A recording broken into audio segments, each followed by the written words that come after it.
Un vent froid de la mer du Nord fouette le visage, coupant le souffle jusqu'à la douleur. À l'horizon, des silhouettes de longs navires, leurs proues se dressant au-dessus des vagues, telles des têtes de monstres.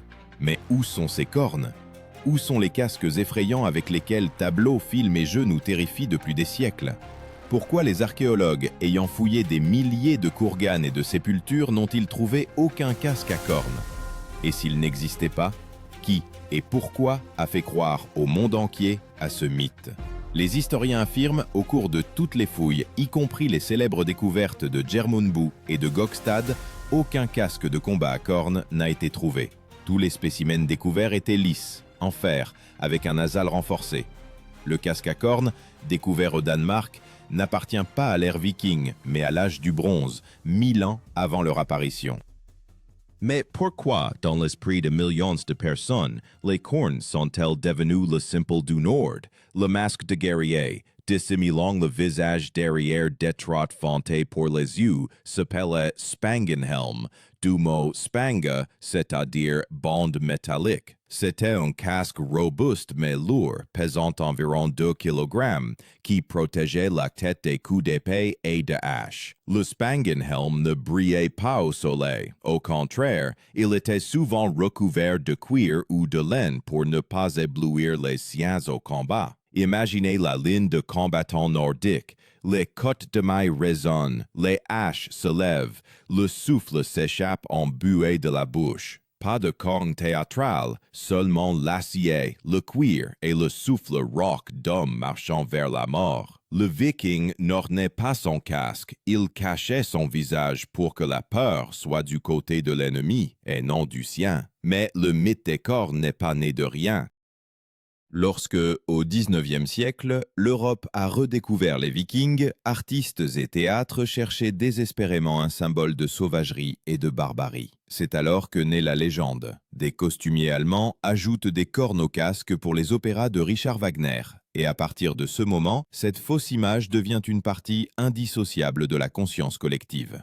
Et pourtant, derrière la fiction se cache toujours l'ombre d'une vérité. Car autrefois, bien avant les Vikings, les cornes avaient effectivement une signification dans les rites du Nord. Qui donc les portait? Et pourquoi? Avec cette question commence une histoire où la vérité sur les Vikings se révèle bien plus dramatique que n'importe quel mythe. Le brouillard du Nord s'étend sur les collines pierreuses, là où les archéologues ont un jour trouvé 2 étranges casques de bronze à cornes. Ils sont datés d'environ le XIe siècle avant notre ère, une époque où aucun Viking n'existait encore. Les casques de Vixu et de Gelshaug ne portaient aucune trace de dommages de combat. Ils étaient trop fins pour résister à un coup. Leurs cornes se terminaient par de minuscules figurines d'oiseaux. Ce n'était pas une arme, mais un symbole rituel. Symbole d'un culte ancien, où les guerriers ne se battaient pas encore pour la terre, mais dansaient pour les dieux. À ces rites participaient des prêtres, que les historiens modernes appellent les chamans de l'âge du bronze. Leur but n'était pas la victoire, mais la connexion avec l'au-delà. C'est de là qu'est né l'archétype le plus ancien, l'homme cornu, médiateur entre le monde des vivants et celui des morts. Son apparence s'est conservée dans les peintures rupestres, où des gens à cornes se tiennent à côté de disques solaires. Ce symbole signifiait la force, la fertilité et le pouvoir de la nature. Et c'est de là que, des millénaires plus tard, les artistes du XIXe siècle, sans comprendre le contexte, ont emprunté le motif des cornes, l'attribuant aux Vikings. Le mot berserker est devenu plus tard synonyme de rage folle, mais dans son sens originel, il signifie celui qui porte une peau d'ours. Les berserkers combattaient sans armure, leur peau était leur armure. Les contemporains croyaient que ces guerriers tombaient dans une fureur de combat, semblable à une transe. Et c'est là que, selon certains chercheurs, apparaît le lien entre les rituels anciens et la culture guerrière des Vikings. Non pas des cornes, mais la bête intérieure, voilà ce qu'ils éveillaient avant le combat. Imaginez le chant après la bataille de Koparvik. Le silence, l'odeur du sang, des corps sur la terre froide. Sur eux, de simples casques de fer, des cottes de mailles, des boucliers en bois. Pas une seule corne. Seulement une praticité brute et l'expérience de marins qui savaient que chaque détail superflu était une chance de périr. Les cornes auraient pu s'accrocher aux branches dans la forêt, se briser lors d'une bagarre, empêcher de mettre une capuche ou un camail de côte de maille. Dans un vrai combat, cela aurait été stupide et dangereux. Les casques trouvés à Djermunbu étaient faits de 4 plaques de fer, reliées par des bandes. En bas, un anneau de fer auquel était fixé un masque et une plaque de nuque. Ce type de protection était appelé casque à calotte. Il était cher, seuls les Jarls et les Konung pouvaient se le permettre. La plupart des guerriers allaient au combat sans casque, couvrant leur tête de bonnets de laine. Les archéologues ont calculé que pour 100 sépultures de l'époque viking découvertes, il n'y avait qu'un seul casque. Cela ne témoigne pas de la pauvreté, mais de la priorité donnée à la mobilité et à la vitesse. Selon les chroniques anglo-saxonnes, les Vikings débarquaient souvent par surprise, attaquant depuis la mer en quelques minutes. Leur force résidait dans la manœuvre, dans la peur qu'ils inspiraient, et non dans une apparence théâtrale. Et la peur n'a pas besoin de cornes. Elle vit dans le silence avant l'assaut, dans l'éclat du fer sous un ciel gris, dans le grondement des tambours qui résonnaient lorsque les dracars touchaient le rivage. Les archéologues notent que des cornes rituelles existaient bel et bien, mais pas sur les casques, plutôt tenus à la main. Le cor, ou lure, était utilisé comme instrument de musique pour rassembler les guerriers. Son son, prolongé, grave, presque animal. C'est peut-être ce grondement que les ennemis des Vikings entendaient autrefois avant une attaque qui a donné naissance à la légende des casques à cornes, une rumeur transformée par le temps en une image. Mais il y a une autre raison pour laquelle ce mythe s'est avéré si tenace.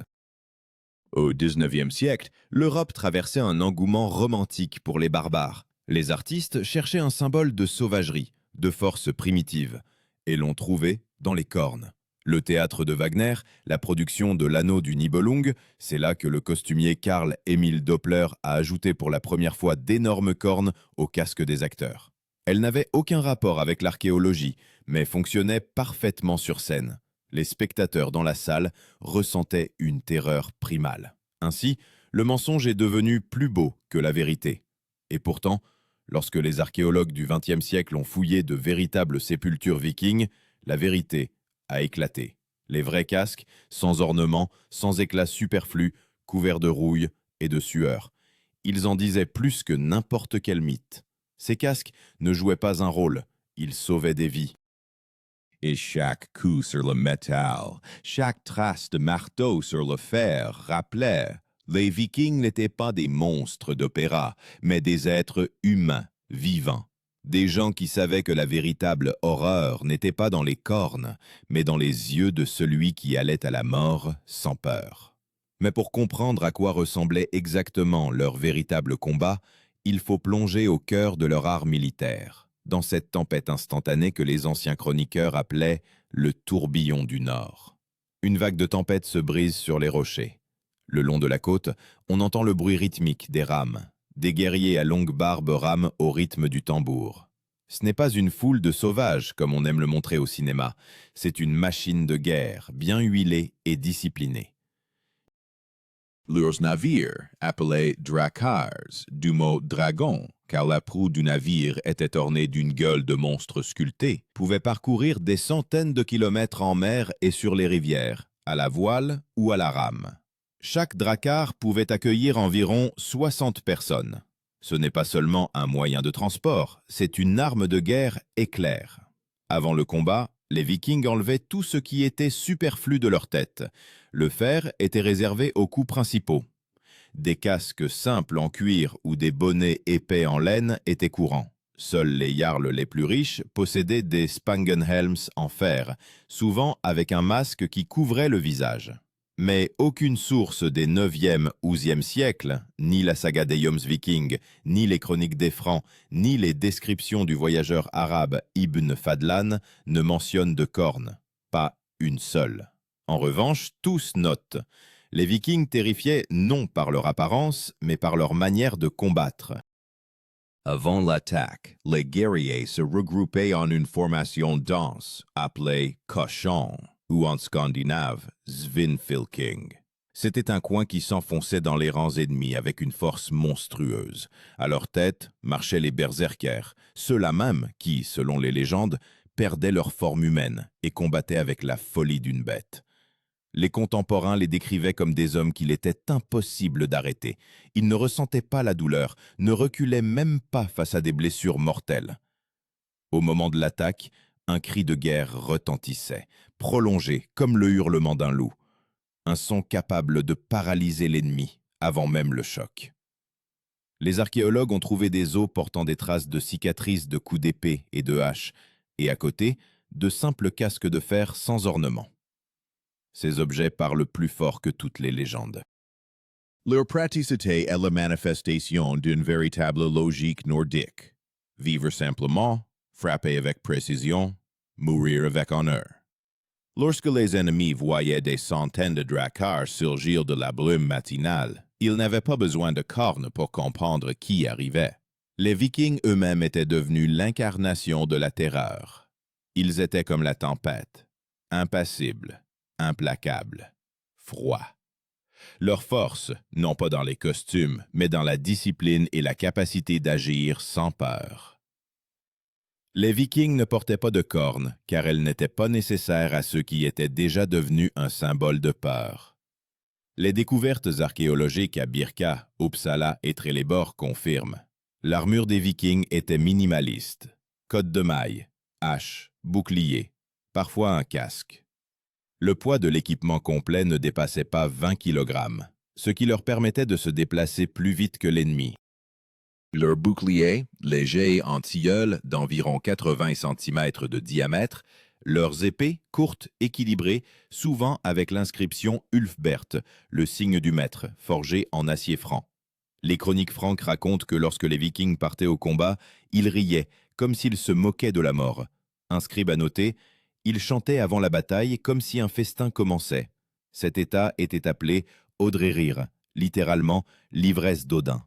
Cela ne signifiait pas la folie, mais une fusion avec l'esprit de la guerre. Pour de tels guerriers, les cornes auraient été non pas un symbole de force, mais un fardeau gênant. Néanmoins, des cornes étaient bien présentes, mais à un tout autre endroit.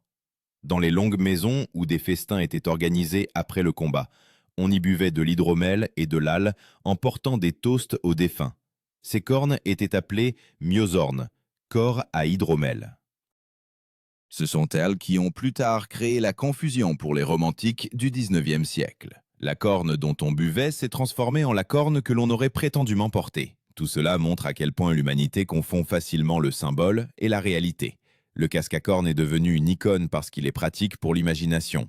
Mais le vrai viking, debout sur le pont sous la pluie battante, le visage brûlé par le vent, n'avait pas besoin d'artifice. Ses yeux étaient plus effrayants que n'importe quelle corne. Et pourtant, il y a quelque chose qui rend cette légende plus profonde, car si les casques à cornes n'existaient pas, pourquoi donc, même après les révélations des archéologues, le mythe n'a-t-il pas disparu? Pourquoi des milliers de gens voient-ils encore en eux un symbole de courage et de sauvagerie, alors que la vérité réside dans l'humble fer et la froide détermination? La réponse ne se trouve pas dans l'histoire, mais dans la mémoire humaine, dans la manière dont nous choisissons de voir le passé. Des centaines d'années plus tard, après que les derniers konungs nordiques eurent déposé les armes, l'image du viking n'est pas morte. Elle a changé, elle est devenue une légende, et une légende, comme on sait, vit plus longtemps que la vérité. Lorsque, au XIXe siècle, l'Europe connaissait un essor romantique, l'attention des historiens, des artistes et des poètes s'est tournée vers le passé. Le Nord est redevenu à la mode, froid, austère, barbare. Les gens de l'ère de l'industrialisation aspiraient à un monde de force et de simplicité, où tout se réglait par l'épée et non par le papier. C'est alors qu'est né un nouveau viking, non pas celui qui ramait dans la tempête, mais celui qui posait sur les toiles et chantait dans les opéras. Durant ces années, le compositeur allemand Richard Wagner créait sa tétralogie monumentale L'Anneau du Nibelung. L'action s'y déroulait dans un Nord mythique où humains et dieux étaient mêlés dans une lutte. Mais Wagner composait la musique tandis que l'image des héros était créée par les artistes. Et c'est l'artiste Karl Emil Doppler qui a pour la première fois coiffé les acteurs de casque à cornes. Il voulait souligner la sauvagerie et la puissance animale des héros. Les cornes sont devenues une métaphore théâtrale, un symbole de force primitive. Personne n'avait imaginé que les spectateurs le prendraient au pied de la lettre. Lorsque les productions wagnériennes ont fait le tour de l'Europe, les cornes sont devenues un signe de l'époque. Journaux, affiches, illustration ont adopté le nouveau style. C'est ainsi qu'a commencé la seconde naissance des Vikings. Les artistes du 19e siècle, Otto Sinding, Arbo, Eric Werenskiold, les représentaient avec des cornes, des fourrures et des normes H. Et bien que les archéologues suent déjà à l'époque que ce n'était pas la vérité, l'art s'est avéré plus fort que la science. Le romantisme exigeait des héros avec une légende et non des hommes en cotte de maille. Le terme skald, poète de l'ancienne Scandinavie, signifiait dans les anciennes sagas un gardien de la mémoire. Les skalds chantaient les exploits, mais non pas pour la précision, mais pour l'inspiration. Et dans ce sens, les artistes du 19e siècle sont devenus les nouveaux skalds de l'Europe. Ils ont créé non pas une histoire, mais un mythe dans lequel la vérité s'est dissoute dans l'esthétique. Dans ce contexte, l'archéologie ne faisait que naître en tant que science. Les fouilles de Gokstad et d'Oz à la fin du 19e siècle ont bouleversé la société. Mais le vrai Viking, debout sur le pont sous l'averse, le visage brûlé par le vent, n'avait pas besoin de décoration. Ses yeux étaient plus effrayants que n'importe quelle corne. Et pourtant, il y a quelque chose qui rend cette légende plus profonde. Car si les casques à cornes n'existaient pas, pourquoi donc, même après les révélations des archéologues, le mythe n'a-t-il pas disparu? Pourquoi des milliers de gens voient-ils encore en eux un symbole de courage et de sauvagerie, alors que la vérité réside dans l'humble fer et la froide détermination? La réponse ne se trouve pas dans l'histoire, mais dans la mémoire humaine, dans la manière dont nous choisissons de voir le passé. Des centaines d'années plus tard, après que les derniers konungs nordiques eurent déposé les armes, l'image du viking n'est pas morte. Elle a changé.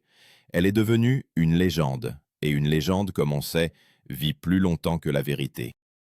Lorsque, au XIXe siècle, l'Europe connaissait un essor romantique, l'attention des historiens, des artistes et des poètes s'est tournée vers le passé. Le Nord est redevenu à la mode, froid, austère, barbare. Les gens de l'ère de l'industrialisation aspiraient à un monde de force et de simplicité, où tout se réglait par l'épée et non par le papier. C'est alors qu'est né un nouveau viking, non pas celui qui ramait dans la tempête, mais celui qui posait sur les toiles et chantait dans les opéras. Durant ces années, le compositeur allemand Richard Wagner créait sa tétralogie monumentale L'Anneau du Nibelung. L'action s'y déroulait dans un Nord mythique où humains et dieux étaient mêlés dans une lutte.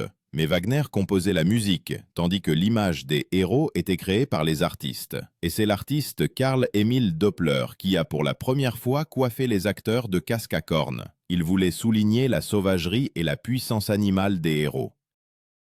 Les cornes sont devenues une métaphore théâtrale, un symbole de force primitive. Personne n'avait imaginé que les spectateurs le prendraient au pied de la lettre. Lorsque les productions wagnériennes ont fait le tour de l'Europe, les cornes sont devenues un signe de l'époque. Journaux, affiches, illustrations ont adopté le nouveau style.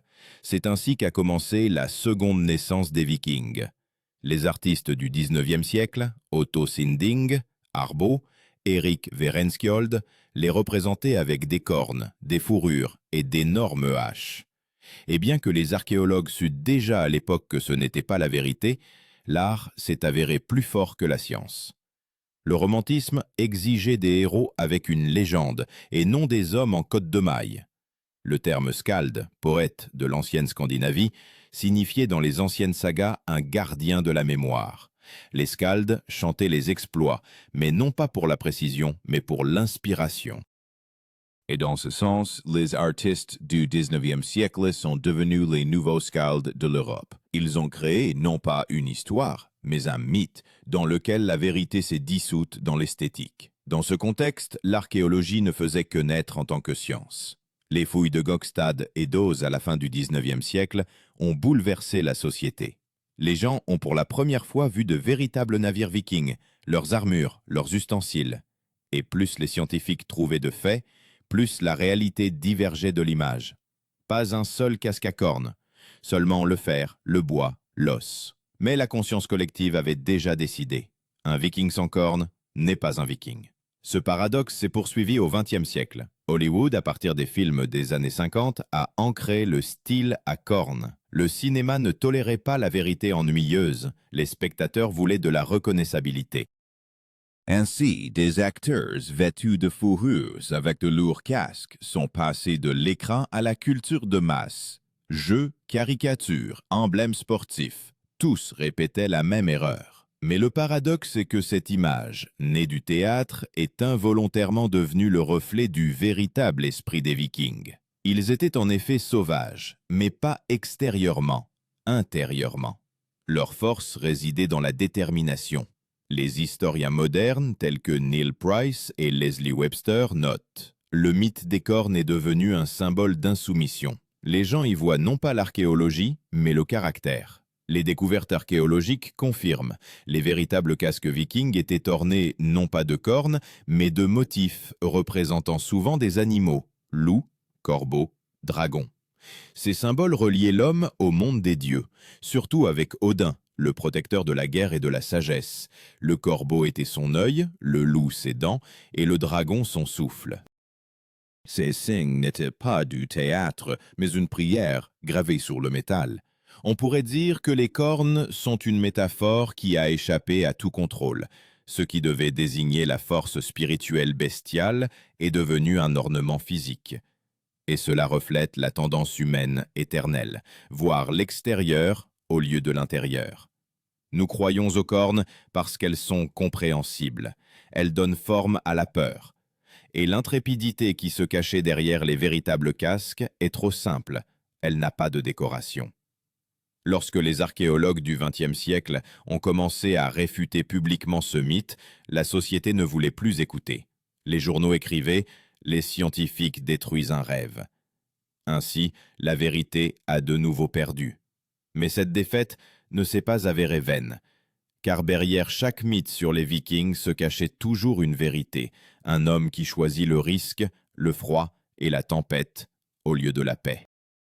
Et c'est pourquoi les cornes, ce n'est qu'un miroir, reflétant cette même énergie qui les poussait vers la mer. Et là, dans les vagues glacées, ils ne trouvaient pas la gloire, mais une épreuve. Et chaque survivant comprenait, la véritable armure n'est pas sur la tête, mais dans le cœur. La mer gronde sous la quille, les vagues se brisent contre la proue du drakkar, l'air sent le sel et le fer. C'est une véritable scène de la vie de ceux que l'on appelait les loups de mer. Les Vikings partaient en expédition non pour des symboles, mais pour la survie. Leur terre était rude, été court, champs pierreux, hiver de famine. C'est pourquoi ils cherchaient leur destin en mer, où chaque tempête pouvait être la dernière. Et c'est précisément cela qui les rendait plus forts que n'importe quel ennemi. Ils n'avaient pas besoin de cornes pour inspirer la peur. La peur émanait de leur propre détermination. Les historiens notent qu'au 9e, 10e siècle, les Vikings ont mené des milliers d'expéditions des côtes d'Angleterre à Constantinople. Ils débarquaient avec une précision fulgurante. Attaque, pillage, retraite. Leur force résidait dans la vitesse et la coordination. Un seul navire pouvait parcourir plus de 100 km par jour si le vent était favorable. Mais plus important encore, ils étaient des maîtres de la ruse. Fausses retraites, raids nocturnes, passages fluviaux soudains. Leurs ennemis ne comprenaient souvent pas d'où venait le coup.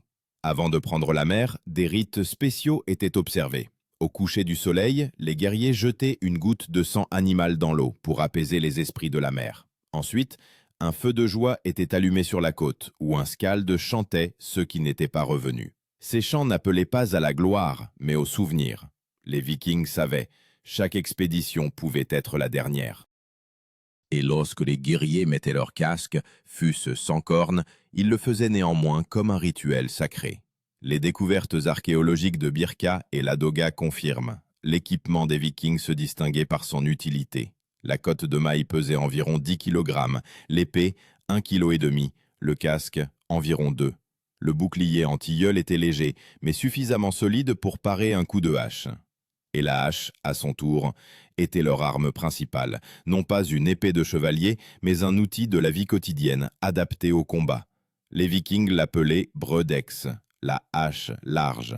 Avec elle, on pouvait aussi bien construire une maison que détruire des portes. Celui qui avait vu une bataille viking disait qu'ils se battaient non pas pour crier, mais pour le silence. Leurs coups étaient précis, mesurés, presque froids. Pas de vêtements voyants, pas de plumes ni de cornes, seulement le fer gris et un regard où il n'y avait pas de peur. Ils ne cherchaient pas à paraître des monstres. Ils l'étaient dans l'action et non dans l'apparence. Les contemporains écrivaient que les Vikings combattaient souvent sans casque du tout. Le fer était rare et porter un casque était considéré comme un privilège. Celui qui possédait un casque devenait un pilier au combat, le centre de la formation. Ces combattants étaient appelés Huskarl, les gardes du corps du konung. Ils tenaient la ligne pendant que les autres encerclaient l'ennemi. Ce sont leurs casques avec des renforts cruciformes que les archéologues ont retrouvés plus tard.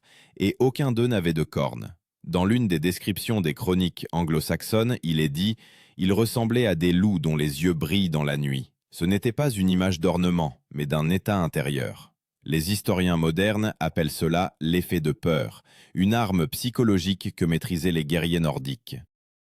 Leur force ne résidait pas dans le fait de paraître effrayant, mais dans le fait de l'être intrinsèquement. Dans la mémoire culturelle de l'humanité, les cornes ont toujours symbolisé le pouvoir, la force et la fureur divine. Mais pour les Vikings, le symbole du pouvoir n'était pas du tout le casque à cornes, mais le marteau de Thor, un signe de protection et de tonnerre. Cette amulette était portée autour du cou et non sur la tête. Il signifiait « La force ne réside pas dans l'apparence extérieure, mais dans la croyance que le dieu du tonnerre marche à leur côté. » Et pourtant, le paradoxe demeure. 1000 ans plus tard, l'humanité n'a pas retenu ces amulettes, ni les casques réels, mais les cornes inventées. Parce que les cornes sont faciles à dessiner, mais la détermination intérieure, non. Elle n'est pas visible sur une toile. Elle ne peut pas être vendue comme souvenir. C'est pourquoi le mythe a triomphé. Mais chaque casque retrouvé par un archéologue, couvert de rouille, est un défi à la légende. Il murmure la vérité, doucement, comme une vague sur la côte. Nous étions différents. C'est peut-être cela qui rend l'histoire des Vikings si grande. Ils n'ont pas besoin d'ornements pour rester un symbole de bravoure. Leur véritable corne, c'est le son du vent dans les voiles, le grondement des tambours dans la tempête, le cri des mouettes au-dessus d'une côte calcinée. Et dans chacun de ces sons, non pas un mythe, mais une force vivante, que ni le temps ni le théâtre ne pourront effacer. Mais avant de comprendre pourquoi ce mythe n'a pas disparu, même au XXIe siècle, il faut regarder plus profondément. Dans la nature humaine, dans cette même attraction pour la légende, plus forte que toute preuve. Pourquoi donc, malgré toutes les fouilles, les expositions muséales et les livres scientifiques, des millions de personnes croient-elles encore que les Vikings portaient des casques à cornes? La réponse est simple et effrayante. Le mythe est plus commode que la vérité. La vérité, elle est dure, froide, dénuée de romantisme, tandis que le mythe réchauffe, même s'il est faux. Les gens veulent voir des héros et non des marins gelant sous la pluie. Ils veulent du spectacle, pas de la réalité. C'est pourquoi les cornes sont restées. Elles ont traversé les époques, brûlé la vérité et sont revenues dans la culture comme un symbole de sauvagerie, de force et d'insoumission. Lorsque les archéologues du XXe siècle, des chercheurs norvégiens ou spécialistes britanniques de la Scandinavie, publiaient de nouvelles découvertes, il semblait que le mythe allait s'effondrer. Dans les vitrines des musées se trouvaient de vrais casques, ternis, bosselés, sans aucune ornementation. Les scientifiques montraient des photographies, des dessins, des reconstructions. Ils écrivaient « Aucun casque de combat à cornes n'a été trouvé ». Mais le mythe a continué à vivre. Pourquoi ? Parce qu'il est devenu un symbole non pas du passé, mais de l'imagination. Car l'homme a besoin non seulement de savoir, mais aussi de ressentir. Et quand le spectateur voit un viking avec un casque à cornes au cinéma, il ne recherche pas la précision historique. Il cherche de l'énergie. Ces cornes sont devenues un langage visuel de la force, celle que l'homme aimerait posséder. Nous avons nous-mêmes créé ce symbole pour nous souvenir de ce qui ne nous reste presque plus, le courage d'affronter la tempête. Et pourtant, la vérité n'a pas disparu. Dans les musées archéologiques d'Oslo, Stockholm, Copenhague, on peut voir des découvertes authentiques. Le casque de Djermundbu, des épées runiques, des cottes de mailles, des dracars restaurés. Sur les pièces de fer, des traces de coups, des traces du temps. Elles parlent sans mots, chacun de ces objets, témoin d'une époque où l'homme et le métal ne faisaient qu'un. Et quand on les regarde, on comprend. Le viking n'était pas un monstre, mais un maître de la survie. Son armure, la simplicité, sa force, la discipline, sa fierté, la résilience. Le terme par lequel les Vikings eux-mêmes désignaient l'idéal du guerrier était Drenger, un homme d'honneur. Le Drenger ne se vantait pas, ne s'ornait pas. Il prouvait tout par l'action. C'est ce mot qui transmettait ce que la légende a ensuite déformé. Les cornes, c'est une décoration. L'honneur, c'est un choix. Et c'est dans cette différence que réside toute l'essence. Les Vikings n'essayaient pas de paraître grands, ils l'étaient simplement. Les historiens modernes appellent l'ère viking le temps des braves. Leur héritage, non pas dans les costumes, mais dans l'idée même de s'aventurer dans l'inconnu. Ils ne savaient pas ce qui les attendait au-delà de l'horizon, mais ils y allaient quand même. Et c'est pourquoi leur image est si tenace. Nous y voyons non pas des barbares, mais l'incarnation du courage humain. C'est là que réside le secret de la longévité du mythe. Lorsque les Vikings mouraient, leur corps était souvent brûlé sur un drakkar, envoyé en mer.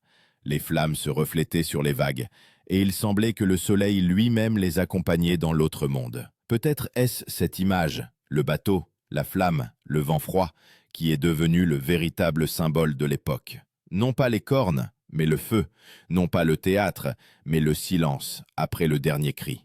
Et pourtant, la légende des cornes s'est avérée plus forte que les faits, parce qu'elle nous donne non pas la connaissance, mais une sensation. Elle nous rappelle que chaque être humain porte en lui une sauvagerie, celle qui appelle à l'action, au risque, au dépassement. En ce sens, les cornes ne sont pas devenues un mensonge, mais une métaphore. Elles n'ont pas poussé sur les casques, mais de notre besoin de nous voir en héros. Aujourd'hui, alors que les archéologues et les historiens continuent de débattre des détails, un fait demeure inchangé. Les Vikings étaient des êtres de chair et de sang. Ils mangeaient du poisson séché, dormaient sur des pots, gelaient, perdaient des êtres chers, mais se relevaient toujours.